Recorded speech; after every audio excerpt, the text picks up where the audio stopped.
২০২৬ সালের এসএসসি বা সমমান পরীক্ষার জন্য ঢাকা শিক্ষা বোর্ড আরেকটা নোটিশ জারি করেছে। সেটা হচ্ছে ২০২৬ সালের এসএসসি ও সমমান পরীক্ষার পাঠ্যসূচি সংক্রান্ত। মানে তাদের কোন বিষয়ে কীভাবে পরীক্ষা হবে, শর্ট সিলেবাস না লং সিলেবাস, সেটাই এখানে বিস্তারিত দেওয়া আছে। যেমন উপর্যুক্ত বিষয় এবং সূত্রের প্রেক্ষিতে জানানো যাচ্ছে যে ২০২৬ সালে অনুষ্ঠিতব্য এসএসসি ও সমমান পরীক্ষার নিয়মিত পরীক্ষার্থীদের পরীক্ষা জাতীয় শিক্ষাক্রম এবং পাঠ্যপুস্তক বোর্ড কর্তৃক প্রণীত ও প্রকাশিত পুনর্বিন্যাসকৃত সংক্ষিপ্ত পাঠ্যসূচি অনুযায়ী অনুষ্ঠিত হবে।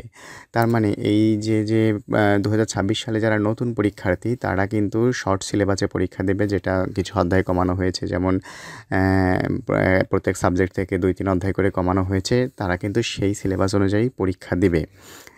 কিন্তু যে সকল শিক্ষার্থী ২০২৬ সালের এসএসসি ও সমমান পরীক্ষায় অনিয়মিত মানোন্নয়ন পরীক্ষার্থী হিসেবে অংশগ্রহণ করবে, তারা ২০২৫ সালের এসএসসি পরীক্ষার পাঠ্যসূচি পূর্ণাঙ্গ অনুযায়ী পরীক্ষায় অংশগ্রহণ করবে। আর এখানে বলা হয়েছে তাহলে যারা ২০২৬ সালে পুরনো সিলেবাসের পরীক্ষা দিয়েছে বা অনিয়মিত শিক্ষার্থী, যেমন হয়তো কোনো কারণে রেজিস্ট্রেশন হয়নি বা কোনো কারণে পরীক্ষায় ফেল করেছে, সে সমস্ত শিক্ষার্থী ২০২৬ সালের পরীক্ষায় অংশগ্রহণ করবে সেই পুরনো সিলেবাস অনুযায়ী। অর্থাৎ ২০২৫ সালে যে সিলেবাস ছিল সেই সিলেবাস অনুযায়ী, মানে সম্পূর্ণ বোর্ডের সিলেবাস অনুযায়ী তারা কিন্তু এই পরীক্ষাটায় অংশগ্রহণ করবে।